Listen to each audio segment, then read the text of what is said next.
오늘 본문 말씀은 출애굽기 2장 23절로 25절까지 출애굽기 2장 막바지 본문입니다.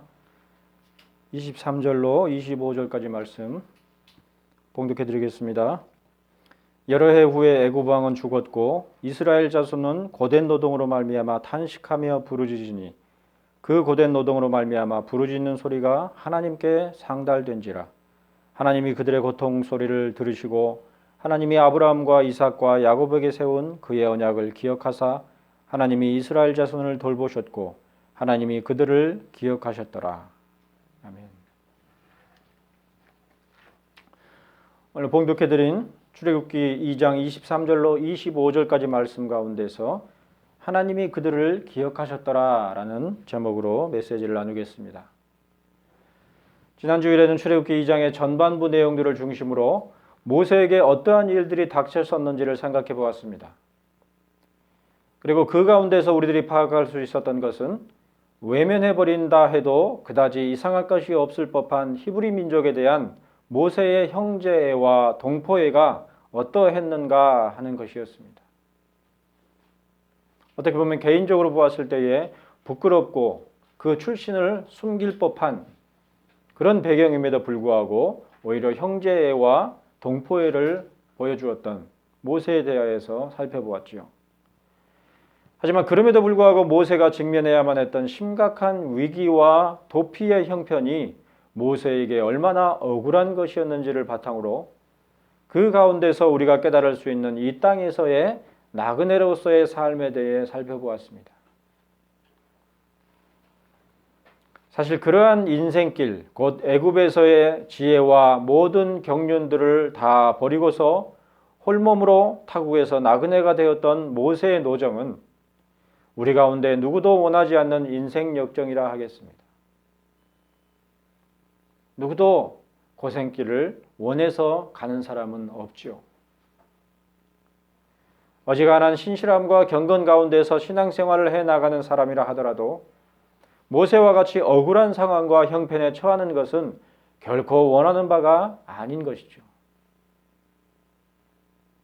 오히려 그러한 인생길은 자신이 원하는 바가 아님에도 불구하고 처해야만 하는 길일 것입니다.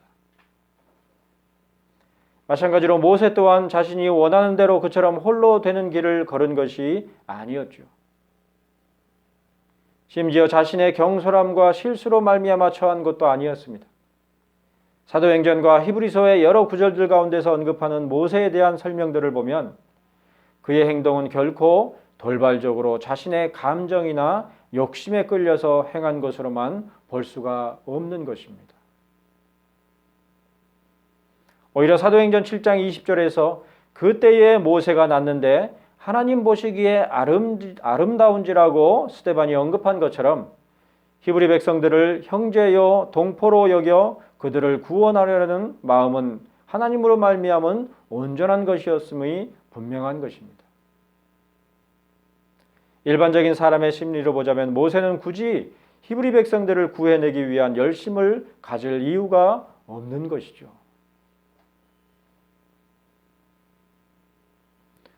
무엇보다 그러한 순수한 모세의 마음에도 불구하고 히브리 백성들은 그를 결코 자신들을 건져낼 자로 여기지 않았습니다. 객관적으로 보자면 자신들보다 신분에서나 지혜로서나 탁월한 자였을 모세를 히브리 백성들은 인정하지 않으며 오히려 누가 너를 우리를 다스리는 자와 재판관으로 삼았느냐며 반발할 뿐이었죠.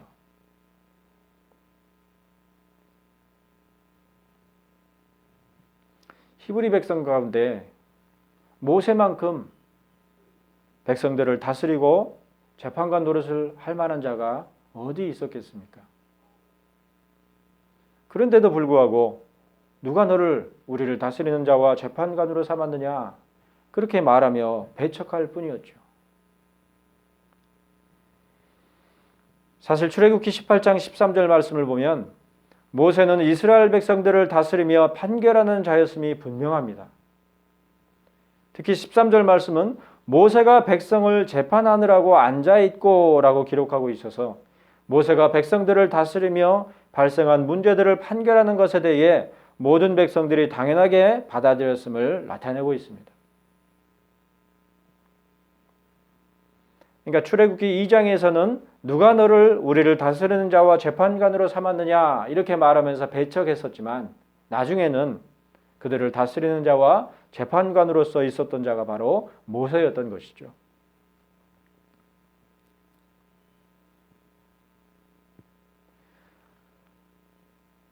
무엇보다 사도행전 7장 25절에서 스데반은 출애굽기 2장 초반부에 기록되어 있는 바 모세에 관해서 언급하기를 그는 그의 형제들이 하나님께서 자기의 손을 통하여 구원해 주시는 것을 깨달으리라고 생각하였다 그랬습니다. 하지만 그럼에도 불구하고 그의 형제들인 히브리 사람들은 깨닫지 못하였더라고 스데반은 설명하고 있습니다. 자, 이러한 스데반의 설명 가운데서 우리들은 출애굽기 2장 초반부에 기록된 일련의 일들에 있어서의 문제와 원인이 모세에게 있는 것이 아니라 히브리 백성들에게 있음을 분명히 알 수가 있습니다. 마치 요셉이 어린 시절부터 꿈 가운데서 자기 형제들을 구원하게 되도록 소명을 받았던 것처럼 모세 또한 히브리 민족을 향한 하나님의 구원 계획 가운데에 자신의 소명이 있음을 분명하게 알 수 있었던 것이죠. 그러나 그런 모세의 소명을 인정하지 않으며 거절하여 밀쳐낸 것이 바로 어리석으며 깨닫지 못하는 히브리 백성들의 단적인 모습이었던 것입니다. 하지만 그럼에도 불구하고 그 모든 사건들 가운데서 가장 심각하게 피해를 입으며 도피해야만 했던 자는 다름 아닌 모세였던 것입니다. 정작 피해를 당해야 될 자는 어떻게 보면 히브리 백성들임에도 불구하고 오히려 모세가 피해를 입고 도피하는 처지가 되었던 것이죠. 그리고 미디안 땅에서 제사장 르우엘의 딸 십보라와 결혼하여 얻은 아들의 이름을 내쫓긴 사람이라는 뜻의 게르솜이라 지었을 때에 그는 자신이 그야말로 타국에서 나그네가 되었음을 깊이 한탄하기에 이른 것입니다. 어떻게 보면 자포자기하다시피 그 형편을 받아들이는 그런 가운데서 그 아들의 이름을 게르솜이라고 짓지 않았을까 그런 생각을 하게 하는 것이죠. 출애굽기 2장 22절에서 모세가 그의 아들의 이름을 게르솜이라고 지으면서 내가 타국에서 나그네가 되었음이라고 한 것에는 자신의 처지를 비판하는 의미보다는 자신의 처지를 받아들이고 순응하는 의미가 더욱 깊이 있었던 것 같습니다. 모세는 이제 그야말로 내가 거할 곳은 미디안 땅이지만 결코 자신이 미디안 땅에 안주할 수 없는 처지라는 사실을 자각했던 것입니다. 마치 실향민들과 같이 고향을 떠나서 멀리 타국에 살아가지만 그러나 그 땅이 자신의 마음이 안주할 수 있는 그런 땅이 아닌 그런 타향 살이를 하는 실향민들과 같이 모세도 몸은 미디안 땅에 있지만 그 미디안 땅에 영원히 정착할 수 없는 그런 자로서 그러나 다시 애굽에 돌아갈 수 없는 그런 처지 가운데 있었던 것이죠. 다른 본문에 의하면은 그러한 세월을 40년을 보냈다 그랬습니다. 그러니까 애굽에서 성장하기까지의 40년 가까이의 세월만큼 또 미디안에서 세월을 보냈던 것이죠. 그러나 오늘 메시지의 본문인 출애굽기 2장 23절 말씀을 보면 여러 해 후에 애굽 왕은 죽었다고 기록되어 있는 것을 볼 수가 있습니다. 앞서 15절에 기록한 바 모세가 애굽 사람을 때려 죽였다고 하는 말을 전해 들은 바로가 모세를 죽이고자 하였으나 서슬퍼런 바로의 진노를 피해 도망쳐온 미디안 땅에서 가정을 꾸리고 아들 게르솜을 낳고 몇 년이 지나서 애굽의 바로가 죽음을 맞은 것입니다. 바로가 죽은 다음에 곧장 애굽으로 돌아갈 수 있었느냐? 아니었죠. 훨씬 긴 세월 동안 40년 동안이나 미디안 땅에 살아가면서 이제 80의 노년에 이르는 세월을 그 땅에서 보냈던 것이죠. 하지만 23절은 계속하여 기록하기를 이스라엘 자손은 고된 노동으로 말미암아 탄식하며 부르짖으니라 그랬습니다. 또한 그 고된 노동으로 말미암아 부르짖는 소리가 하나님께 상달된지라고 했으니 아마도 요셉을 모르던 애굽의 새 왕이 죽고서 다른 새 왕이 세워졌을지라도 그 또한 요셉을 모르는 왕과 마찬가지로 히브리 민족을 박해하는 그런 자였을 것입니다. 그러므로 애굽의 새 왕 또한 이전에 요셉을 알지 못하던 아수르 출신의 왕과 마찬가지로 히브리 사람들에게 고된 노동과 무거운 짐을 지우는 정책을 유지했던 것이죠. 물론 여러 해 후에 요셉을 모르는 아수르 출신의 새 왕이 죽고 그 뒤를 이어 애굽의 왕이 된 바로는 이전의 바로와 같이 히브리 백성들의 후손을 억제하며 말살하려는 태도를 보이지는 않았던 것 같습니다. 이전 왕이 히브리 백성들이 강성해지는 것을 어떻게 해서든 막아보려고 히브리 여인의 아들들을 죽이도록 한 것과는 달리 새 왕은 그렇게까지는 하지 않았죠. 하지만 그렇더라도 오히려 더욱 고된 노동을 시킴으로 이스라엘 자손들은 그야말로 아우성을 치며 여호와 하나님께 도움을 호소하며 부르짖었던 것입니다.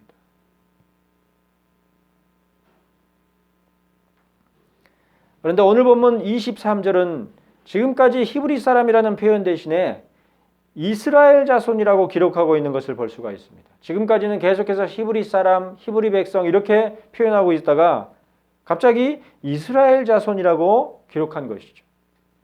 모세가 미디안으로 피신해 가기 직전에 일련의 사건들에 관해 언급하기 시작하는 출애굽기 2장 11절과 13절에서는 분명히 한 히브리 사람 그리고 두 히브리 사람이라고 기록하고 있는데 반해서 23절에서는 이스라엘 자손이라고 그랬고 이후로도 계속해서 이스라엘 자손이라고 부르기 시작한 것입니다. 물론 이후의 본문들 가운데서도 여전히 히브리 사람이라는 표현으로 기록된 구절들을 볼 수가 있는데 그렇게 표현하는 배경인즉슨 애굽의 관점에서 이스라엘 자손들을 언급할 때에 그렇게 표현한 것을 볼 수가 있습니다. 즉 출애굽기 3장 18절에서 여호와 하나님께서는 모세에게 이르시기를 너는 그들의 장로들과 함께 애굽 왕에게 이르기를 히브리 사람의 하나님 여호와께서 우리에게 임하셨은즉 우리가 우리 하나님 여호와께 제사를 드리려 하오니 사흘길쯤 광야로 가도록 허락하소서 하라라고 기록하고 있는 것이죠.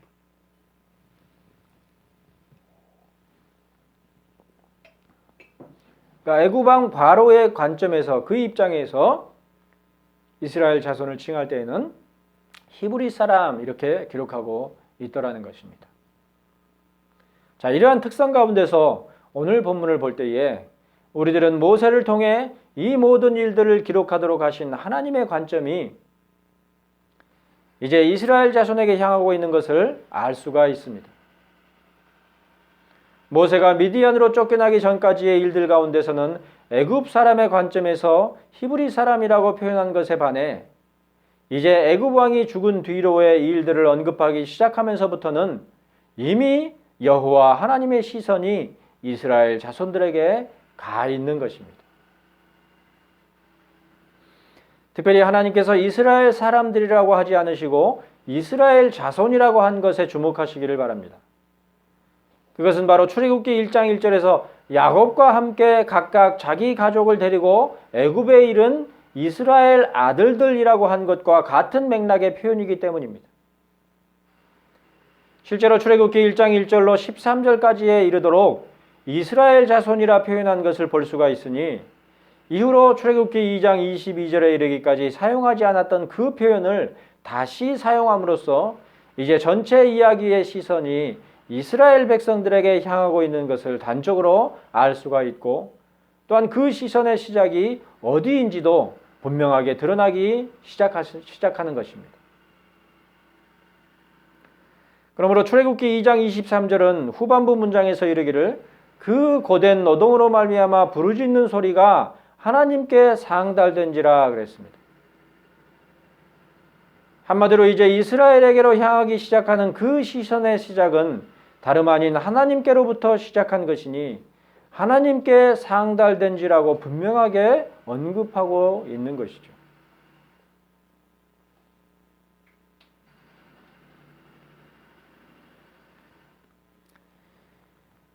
사실 이스라엘 자손들이 고된 노동으로 말미암아 고통스러운 가운데 있었던 것은 비단 이때만이 아니었습니다. 심지어 죽은 애굽 왕의 시절에는 고된 노동뿐만이 아니라 출생한 낳은 사내 아이들을 모두 죽여야만 하는 끔찍한 심정적인 고통까지 감내해야만 했었기 때문에 고통스러웠던 것으로 치자면 죽은 애굽 왕의 시절이야말로 가장 고통스러운 시절이었을 것입니다. 그러나 출애굽기 2장 23절 이전까지의 본문 가운데서 이스라엘 백성들이 고된 노동으로 말미암아 고통스러워 하나님께 부르짖었다는 표현이 전혀 없습니다. 혹은 이전부터 계속적으로 고통 가운데서 부르짖었다 할지라도 출애굽기 2장 23절에서 비로소 그들이 하나님께 부르짖으며 고통을 호소한 것으로 기록되어 있는 것입니다. 자, 그렇다면 이전까지 하나님께서는 이스라엘 자손들에 대해 무관심하셨느냐 하면 전혀 그렇지 않습니다. 오히려 출애굽기 1장에서부터 2장에 이르기까지 그리고 출애굽기 전체에 걸쳐서 하나님의 주목하심과 자비하신 사랑은 항상 그들 가운데 있었음을 분명히 확신할 수가 있습니다. 다만 이전까지 이스라엘 자손들은 고통스러운 형편 가운데서도 하나님을 찾고 의뢰하지 못했을 뿐이죠. 지난주에 살펴본 출애굽기 2장 11절 이하의 본문에서 특별히 14절에 기록된 바 누가 너를 우리를 다스리는 자와 재판관으로 삼았느냐고 말하는 것 가운데서 우리들은 그야말로 목이 곧은 그들의 교만과 완악함을 볼 수가 있습니다. 그들 스스로 애굽의 고욕과 종살이의 형편을 벗어날 수 없는 처지였음에도 불구하고 그들을 돕고자 하는 모세의 손길을 거절했으며 그들을 도우시는 하나님을 의뢰하지도 않았던 것입니다.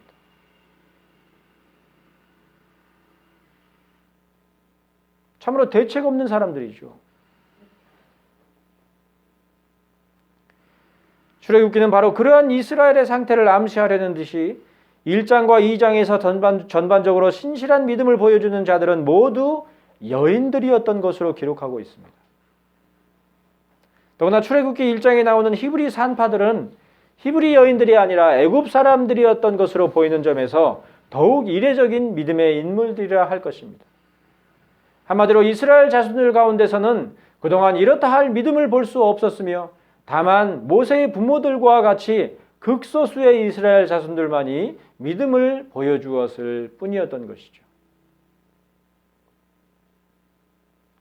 이후에 여러 성경 본문들 가운데서도 이스라엘의 믿음이 쇠퇴하고 흉흉해졌을 때에 심지어 여자들과 또는 아이들까지도 신실한 믿음을 보여준 것을 볼 수가 있는데 그러한 맥락 가운데 지금 출애굽기 초반부에 본문이 기록되어 있다는 것입니다. 하지만 오늘 본문이 출애굽기 2장 23절에서 왜 그들의 부르짖음이 하나님께 상달된지라고 했을까요?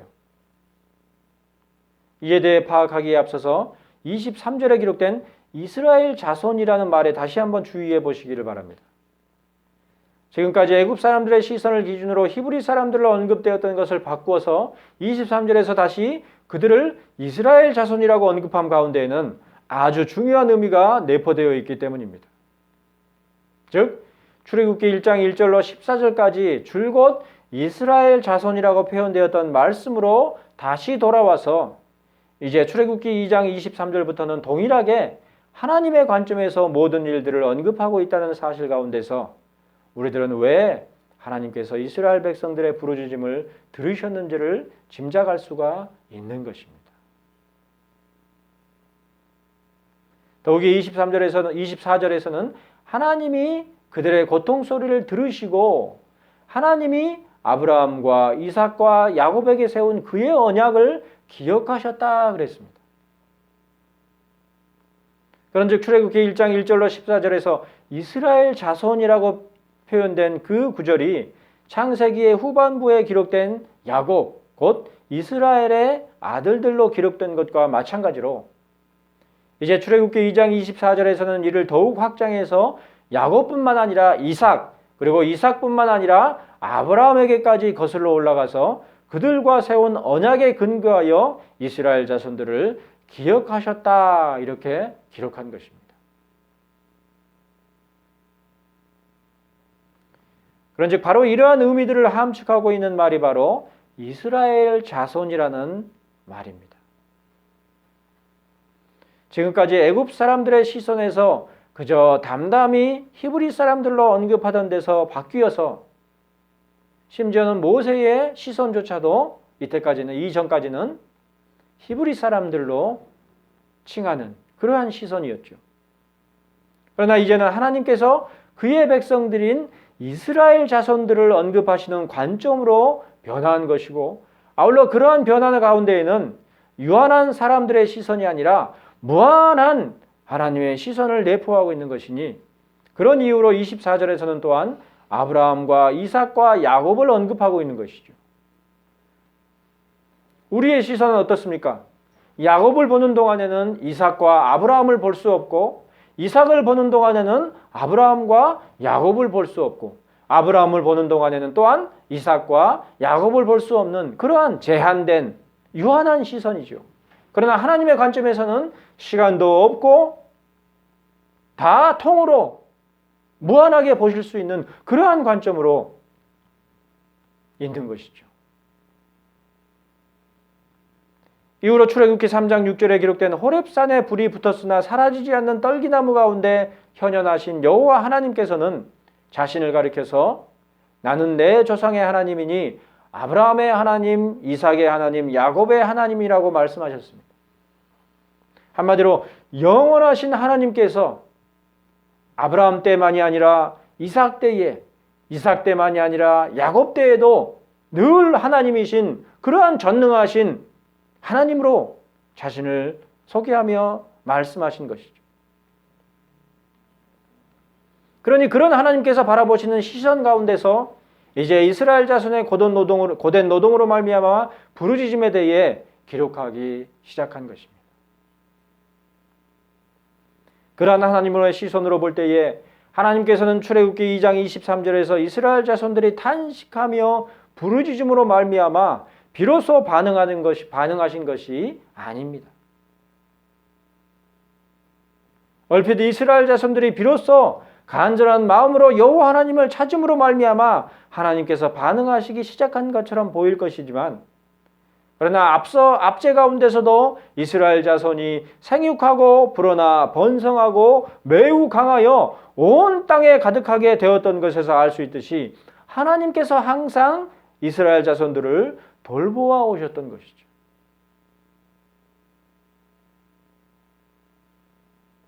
그뿐이 아니라 하나님께서는 야곱의 평생 동안에 그를 돌보아 오셨습니다.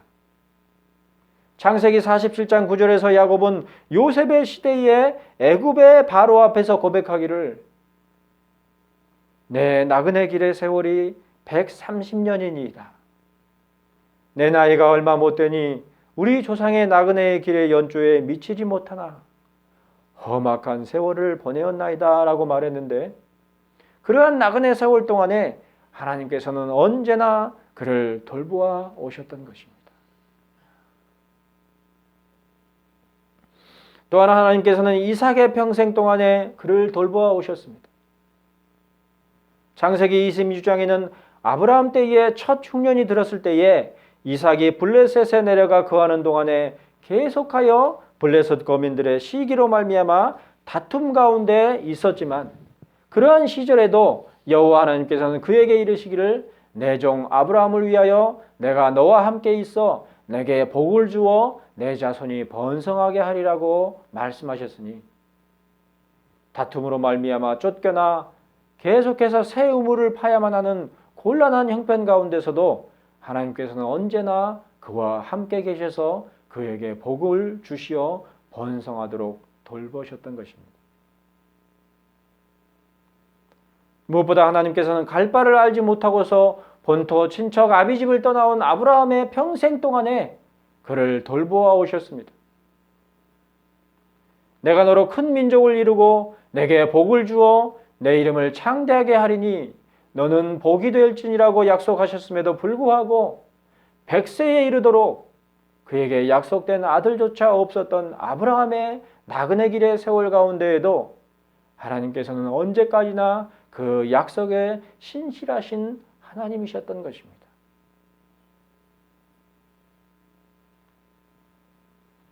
그런즉 이제 바로 그 하나님, 곧 아브라함의 하나님, 이삭의 하나님, 야곱의 하나님께서 이스라엘 자손의 탄식하며 부르짖는 것을 들으셨으니 아브라함과 이삭과 야곱에게 약속하신 언약을 기억하사 그들의 부르짖는 것을 들으셨던 것입니다.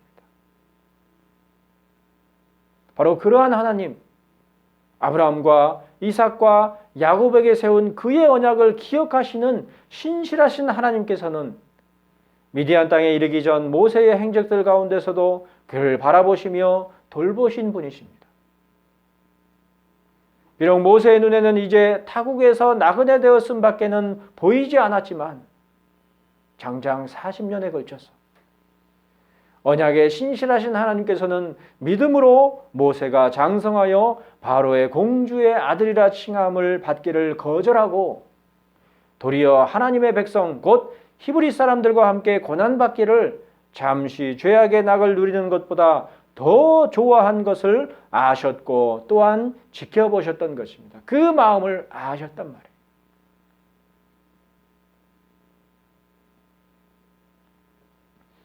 그런즉 오늘 본문인 출애굽기 2장 25절은 끝으로 하나님이 그들을 기억하셨더라고 기록했지만 그때에 하나님께서 비로소 이스라엘 자손들을 떠올리셨거나 아브라함과 이삭과 야곱에게 세운 그의 언약을 기억하셨던 것이 아닙니다. 오히려 그때로부터 모세는 미디안 땅에서 가정을 이루고 아들을 낳아 내가 타국에서 나그네가 되었음이라고 말하며 그의 백성들은 여러 해 후에 애굽 왕이 죽은 후로도 고된 노동으로 말미암아 탄식하며 부르짖던 그때에도 이제 하나님께서는 이스라엘 자손의 부르짖는 것을 들으시고 아브라함과 이삭과 야곱에게 세운 하나님의 언약을 기억하기 시작하셨던 것입니다. 거기에는 그 어떤 원인도 없습니다. 우리가 흔히 오해함과 같이 히브리 사람들이 고된 노동에 탄식하며 부르짖음으로 하나님을 찾았음으로 인해 비로소 하나님께서 그들의 부르짖는 소리를 들으시고 이스라엘의 조상들과 세운 언약을 기억하신 것이 아니라 전적으로 하나님으로 말미암아서 비로소 그들을 기억하시게 된 것입니다. 그들이 간절히 애통함으로 탄식하며 부르짖으며 하나님을 찾으니 그때서야 하나님께서 이제 들으시기 시작하셨던 것이 아니라 전적으로 하나님으로 말미암아서 그 모든 일들이 시작되게 된 것이죠. 그러한 것은 오늘 우리들에게도 마찬가지입니다. 우리가 하나님을 간절히 찾으며 의뢰하여 부르짖음으로 말미암아 비로소 하나님께서 우리의 기도를 들으시고 응답하시는 것이 아닙니다. 오히려 그의 언약에 신실하신 하나님, 곧 아브라함과 이삭과 야곱의 하나님이시자 모세의 하나님이시며 또한 그 모든 믿음의 선지들과 함께 그 실상이자 증거로서 예수 그리스도를 바라보는 우리들과 이후로 모든 언약의 백성들에게까지 그 부르짖음을 들으시며 또한 믿음의 선진들에게 세운 언약을 기억하시는 분이 바로 하나님이신 것입니다. 지금 이 땅에서 우리들의 삶 또한 타국에서 나그네 되었음을 고백하지 않을 수 없는 인생길입니다. 형편이 좋아서 큰 어려움이 없이 살아가는 그러한 분들도 계시겠지만 마음속에 흐르는 눈물을 늘 닦으며 살아가는 그러한 인생길인 분이 허다하겠죠. 지금 우리의 인생길도 고된 노동으로 말미암아 탄식하며 부르짖지 않을 수 없는 힘겨운 길일 것입니다. 아브라함의 아들 이삭이 그러했던 것처럼 우리들도 이 땅 가운데 터전을 잡고서 우물을 파면 이 땅에 속한 거민들의 시기와 회방으로 말미암아 쫓겨가야만 하는 힘겹고 고통스러운 노정에 있을 것이 분명한 것입니다. 그러한 길 가운데서 가장 고통스럽고 힘겨운 것은 이 땅에서 잠시 파놓은 우물을 메워버리며 쫓아내는 자들이 이 땅에 속한 타국인들이 아니라 불신자들이 아니라 약속하신 땅을 함께 바라보는 형제요 동포인 신자들일 경우일 것입니다. 마치 모세에게 가장 심각한 위협과 고통을 안겨준 자들이 그의 형제요 동포인 히브리 사람들이었던 것처럼 동일한 것이죠. 하지만 그럼에도 불구하고 언약에 신실하신 하나님, 아브라함과 이삭과 야곱에게 세운 그의 언약을 기억하시는 하나님께서 이스라엘 자손을 돌보시고 그들을 기억하셨던 것처럼 오늘 우리들의 시대에도 그와 동일하신 하나님께서는 우리만이 아니라 우리의 형제여 동포인 언약의 후손들, 때로 우리를 밀쳐내며 우리에게 가장 심각한 위협과 고통을 안겨다주는 신자들을 기억하시고 돌보신다는 사실을 오늘 본문 가운데서 또한 확신할 수가 있습니다.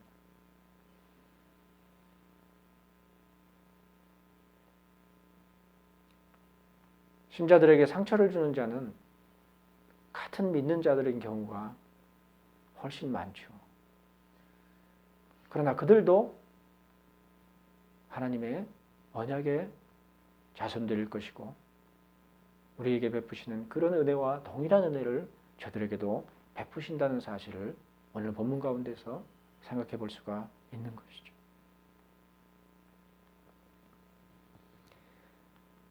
그런즉 우리가 더욱 믿음으로 바라봐야 할 것이 무엇이겠습니까?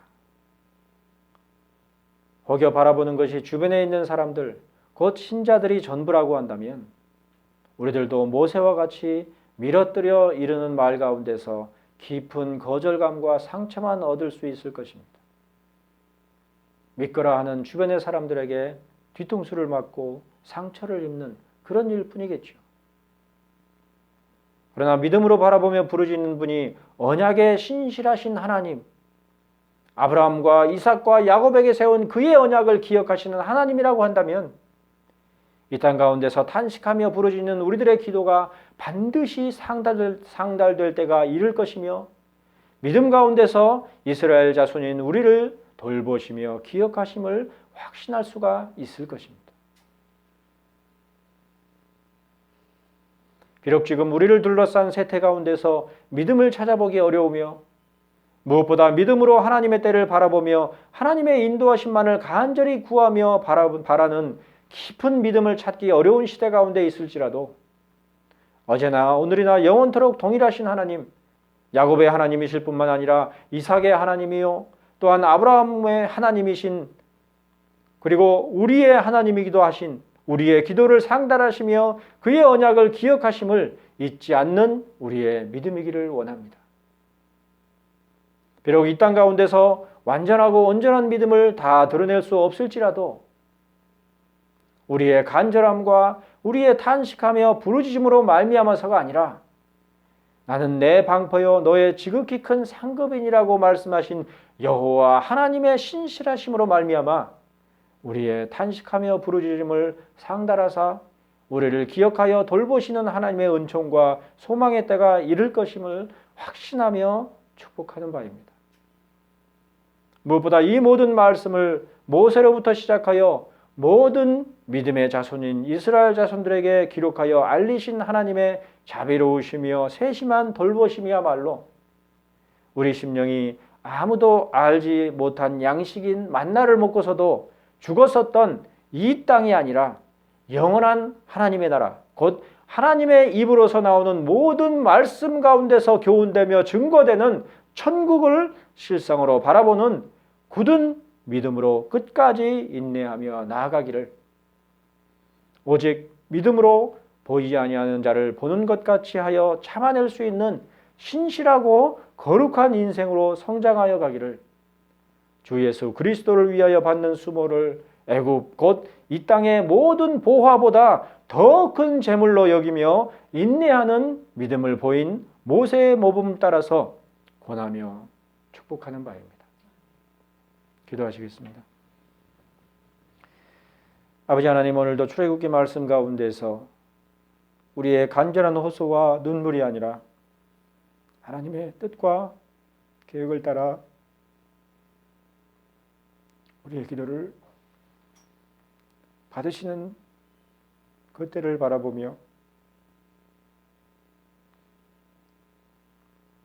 이 땅 가운데서 어떤 것도 그러한 하나님의 보답과는 비교할 수 없다는 사실을 마음 가운데 잊지 않게 하시고, 아무리 이 땅 가운데서 유혹이 있을지라도 늘 우리 마음을 아버지께로만 향하는, 진실로 하나님의 나라를 소망하며 바라볼 수 있는 그러한 믿음 가운데 견고히 설 수 있도록, 또한 하나님께서 우리를 바라보시는 것을 잊지 않도록, 우리를 돌보시는 것을 잊지 않도록 우리 믿음을 굳건하게 하여 주시옵소서. 그러한 은혜를 간절히 아버지께 구하올 때 예수 그리스도의 이름으로 기도하옵나이다. 아멘.